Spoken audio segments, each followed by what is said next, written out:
Okay, let's start. Yes, I will start with a question to myself. It's a bit strange. It is about the degree of shock, and I will show an extra slide. So the question is, why is the product of the temperature and duration the right parameter? Would it not be better to use an integral of temperature difference from certain maximum value over time, the better choice and threshold deviation? Yes, but that's what I did, and I try to simplify what I told you, but I will share now a slide where the definition is there, and it will be a better one. Here you see the answer to the question. So the degree of shock is indeed, so it's not an integral, it can be in total because you multiply the severity and the duration, but what you see here, it's not just a temperature, it is indeed temperature during the heat wave, this is shock, during the shock, minus the reference temperature, and the reference is then the average temperature during the same period as the heat wave, and it can be defined for every climate, because for every climate reference is different, and indeed divided by the reference temperature. So indeed it is like the threshold here is the reference temperature. So what is the temperature of the shock above this reference temperature, and then standardized because by dividing it to the reference. But of course you can discuss and you can make other parameters. This was the one that we choose, but it's a bit different than I showed you in the beginning. It was the simplified one. I will go back to the overview of the questions.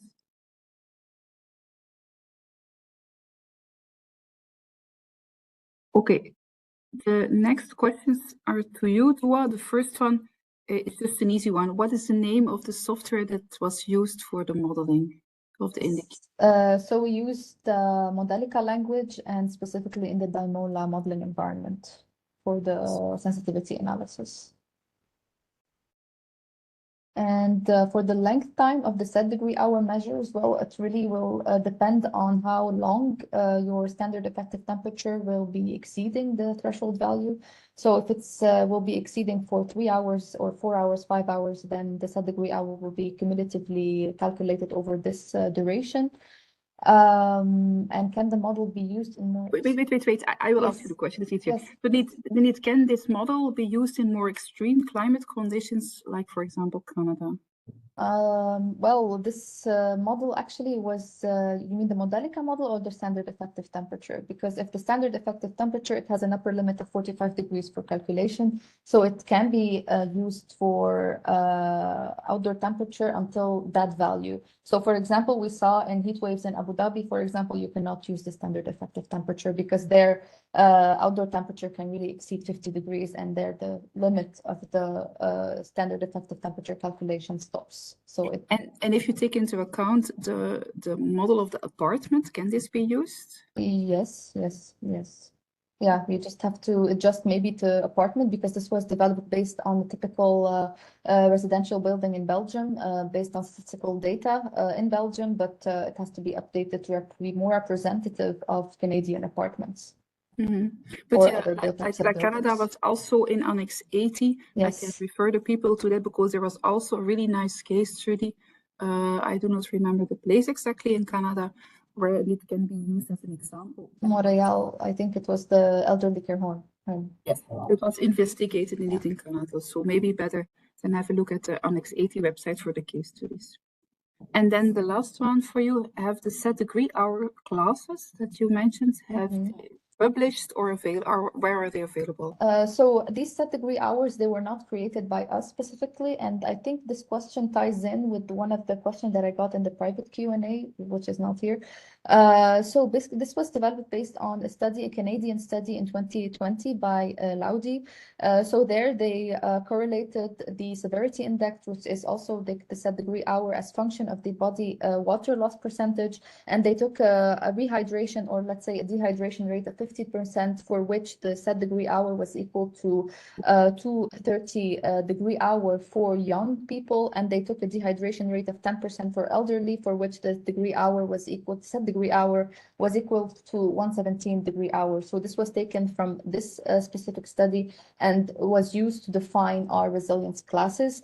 They do not define it as such in the paper itself. They define it as more for overheating, but we used it for the heat waves. And this will be published at these results for the indicators, and all the comparison with the simulated cases will be published soon in a journal paper.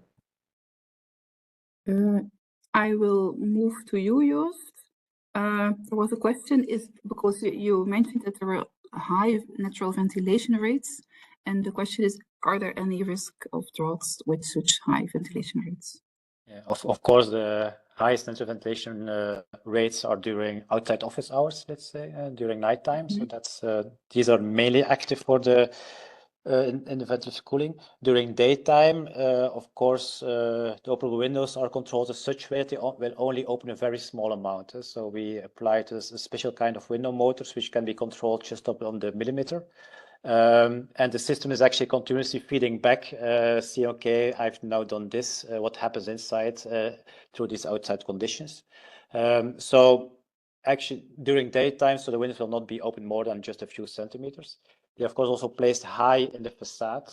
And well, we also will have to learn partially about how the system works, but that's an advantage of doing projects which will be the occupant yourself. Yes, I think also occupants will let you know. If For sure. They let me. Okay. Debora, I jump to you. There was a question if the orientation, the worst case scenario for offices was south. The project that we study is real. So the orientation was for sure southwest. So we analyzed the worst case scenario for this project. But for sure, if you want to study more and go further, yes, for true, the facing east west is more. Yeah, but if you say southwest, then indeed, then you have the worst case. Yeah. Oh, okay. Yes, I will go back because there was a next one from me, but maybe it's also, it was about the influential parameters that I mentioned a bit, and also Douaa mentioned a bit. I did not see the mechanical ventilation heat recovery listed, which in my experience in the UK is predominantly installed in residences without a summer bypass. Could you please share insight on how HVAC systems influence indoor temperature based on your own experience? I think it's a question for all of us. Because here in this case, it was a mechanical ventilation with heat recovery, but we only studied the summer conditions. Yes, but we had a look at the influence of the ventilation rate, and of course this is an impactful. But this was indeed, it was added afterwards in this influential list. So yes, of course, the ventilation rate has an impact on indoor temperature, both in overheating and resilience. I think that's the most important one in this case. I think the clue here is also the summer bypasses. So yes, indeed. The question says there is normally no summer bypass in residence in the UK. For sure, in our case, we have taken a summer bypass in account. And I think that's something which in Belgium, even residential installations, most of them have a summer bypass. Yeah. If we sometimes, when we were first doing simulations, we forgot to check this box, you see indeed that the impact is immense. If you during summer have your heat recovery active, it's really not what you want to do. No, indeed, yes. I don't know if you want to add something, Debora, but I think that summarizes it. This is true. I completely agree with Joost. Yeah. Okay, Joost, there's another question for you. Here, the person would like to ask you about the use of CFD modeling in your case. Consider its complexity, were CFD models utilized primarily for analysis or were they used to communicate to stack effective decision makers? Yeah, I want to be full honest in that. First of all, it's not a real CFD. People who know the latest IDA software knows that they're using kind of algorithms which are simplified, derived from some theories, but they have it all published. It's a fast yes, it's a much faster methodology. According to the studies, of course, I've not redone them. Given the lower airspeeds that you have inside a building, they predict more or less the same big airflows than a CFD does. Of course, the small effects as the turbulences and then this kind of things, you don't see them. But you can ask, are they at this moment relevant? But we mainly use them for communication in our case. While of course how a stack effect works, it's quite a lot of common sense and rules of thumb which help you further. So that's the way we now have applied it. But of course we are eager to dive deeper in this and see how this methodology and this tool, which is in the software, which is quite interesting, can help us. For some projects, we use it also indeed to show to the client what the effect is of having installation, more or less installation with the radiant effect of a window or not. That's all that you can visualize there. But in this case, communication was, to be honest, the biggest thing. Okay, that's clear. And here, I will raise the question and we will see who wants to answer first. Are the learnings from all three presentations applicable only to Western Europe region, as it anticipated the conclusions, or would it be much more different in tropical or Middle East geographies? I can maybe start with this from my side. So basically the methodology would be the same to develop an indicator for these kinds of geographies, but there we have to take into account that people, let's say in the Middle East, are more adapted to warmer climates. So there maybe the set degree hour has to be a bit higher for these people because they are acclimatized to these warm environments already. And also the thresholds to calculate the standard effective temperature will be also different. So based on the most recent study, we saw that for people that are acclimatized to warmer climates, the threshold for calculation would be, let's say, 32 degrees, while for Belgium it would be 27 degrees. So it will be, you need just to adapt a bit your boundary conditions in order to apply this methodology. So maybe you also, Debora, what do you think would be the conclusions for the building in another climate? Will you use the same design strategy, other measures? I think that we have to think that, for sure, the occupancy, the metabolism is can be adapted different, and also about HVAC system, we know that we use different type for evaporative cooler, etc., that not really used in our region. So about solar shading, for sure, we can generalize this in this type of different geography. But it's important to, about the thermal resilience, it's important to upgrade to this this study to the other different geography, for sure. Mm-hmm. Yeah, I connect to Debora. I think I want to quote Vitruvius, who already said that you should build differently in the north part of the Roman Empire than in the south part.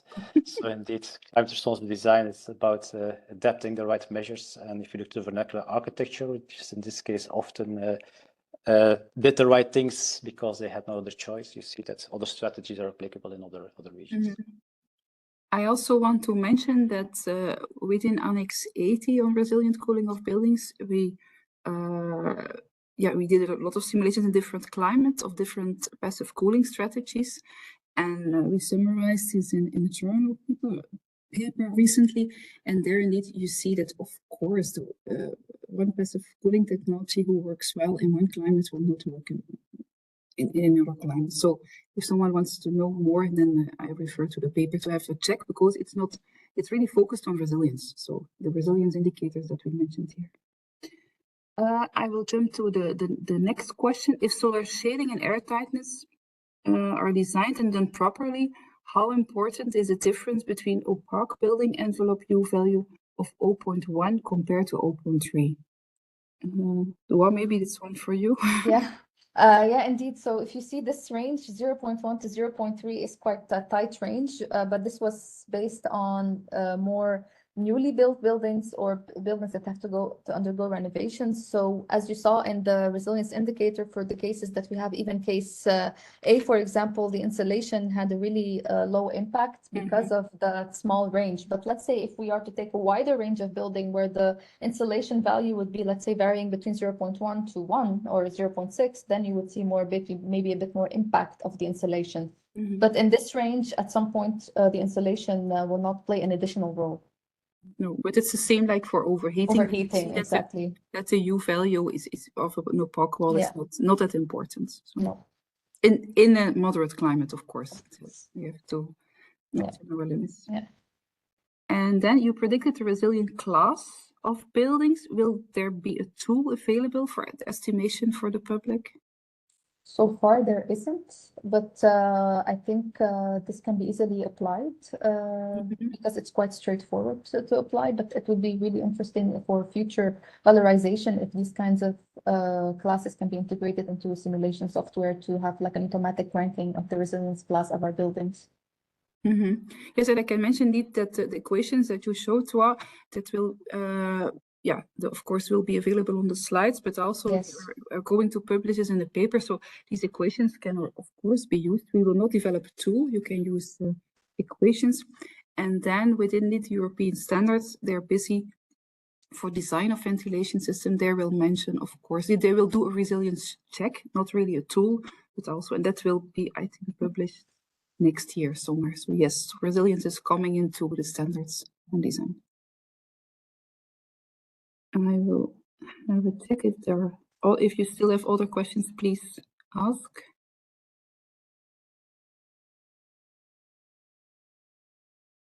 I think there was a question in the Q&A. Yeah, but if you can read it, because I cannot see now. It was on the, what was the most challenging thing when developing the indicator? Okay, yes. You can answer it. I think, if I'm honestly speaking, it is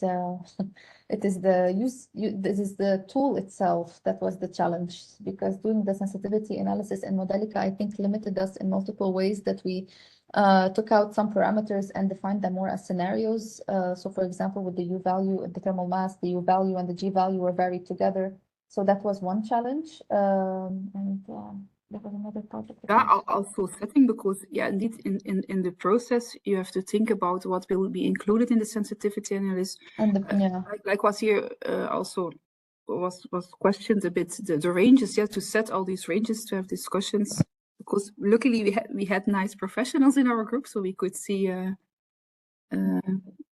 we could discuss this and go further for it. Also, of course, developing the heatwave files, but that was done within Annex 80 along the PhD of Anais Machar. So what was the most, and then still indeed define, because we now used on severity and absorptivity and recovery still needs to be defined. So yeah, it's a lot of things that are challenging, I think, because it was done within the PhD of Abandikas and Gupta. So yeah, she worked 4 years on it, so I think a lot of challenging, and still things need to be defined, and also I think incorporated in a design and sizing process. That's not easy. That's not a work what can be done like in this project within 2 years, I think also.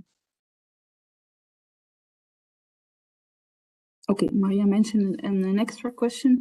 How about the dew point problem in future climate? In 2024, we had the first time a big problem with condensation. Okay, at the surface of concrete core cooling ceilings. This will be more severe due to climate change in future. Should we avoid this technology in future? Joost or Debora, who wants to? To be honest, one of my colleagues had the same issue in his home, indeed, where he has just a concrete slab floor, where he also does this kind of a passive cooling, what we all do with our geothermal installations, and he indeed had the same issue. That's why I personally think that the solution that we are applying with integration, for instance, with cooling tubes and this clay, which is optimized to be highly absorptive, and afterwards even evaporates, so you even have some adiabatic cooling, might be an interesting solution where you mitigate this kind of risks.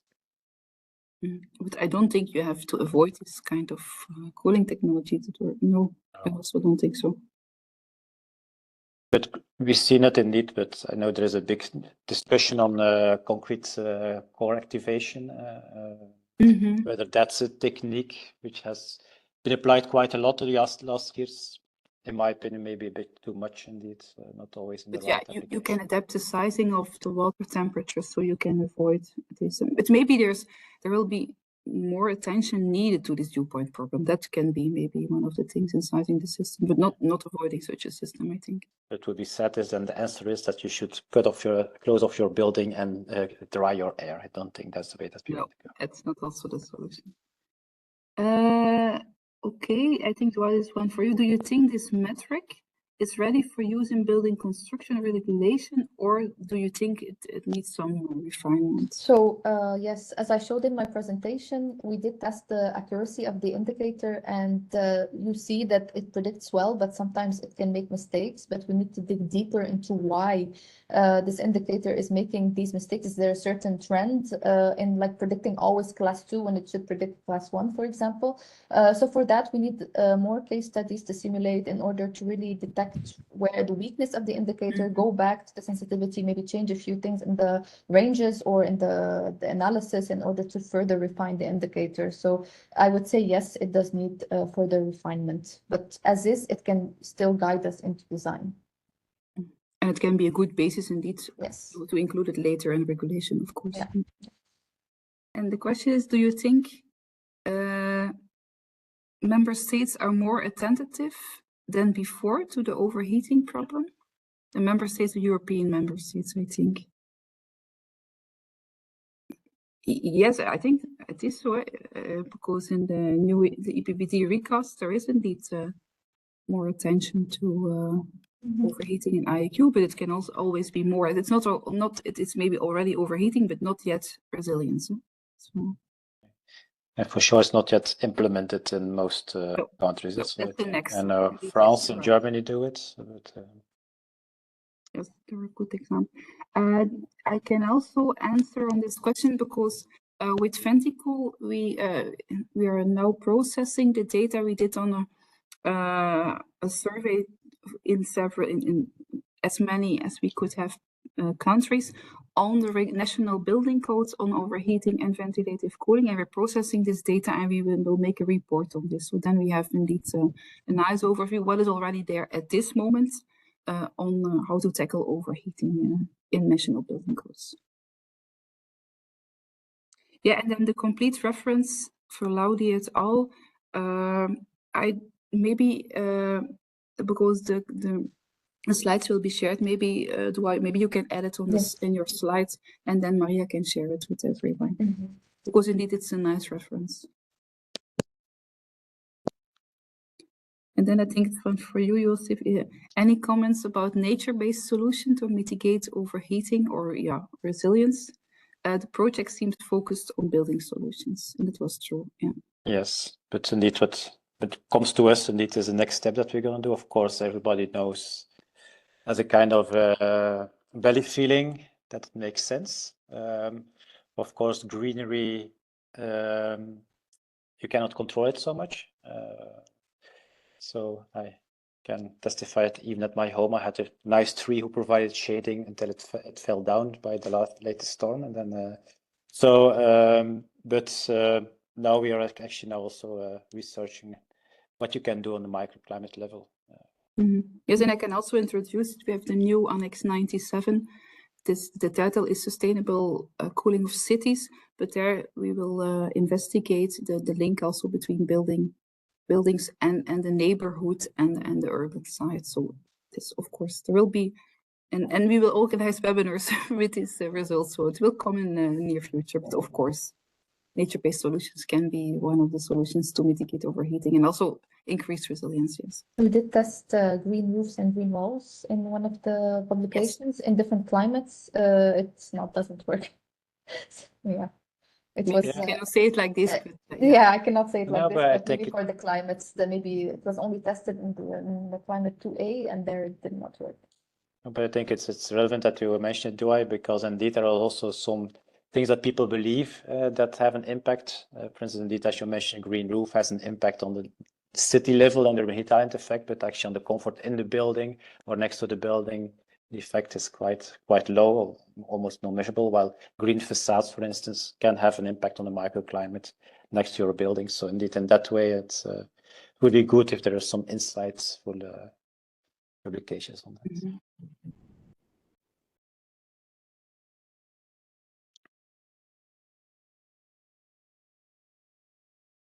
Wait a moment if there is a delay for the questions. No, but thank you for that last question, because indeed it's a very interesting discussion. And Joost, didn't you test once the pond, the water pond, or was not you? I did not test it, but I know, well, now we're also trying to integrate ENVIMIT in our workflow. And then there, I've seen studies which show that actually still standing water is not always having the cooling effect as we think it has, because it also acts as a kind of a thermal mass. So during daytime, it has the evaporation, it gives some cooling, but during nighttime, actually, it's thermal mass which has been loaded. So actually, it heightens the night temperature. While flowing water, that indeed has a constant cooling effect. So also there are some interesting things that people are maybe not aware or think, okay, we should do this, and it does not work.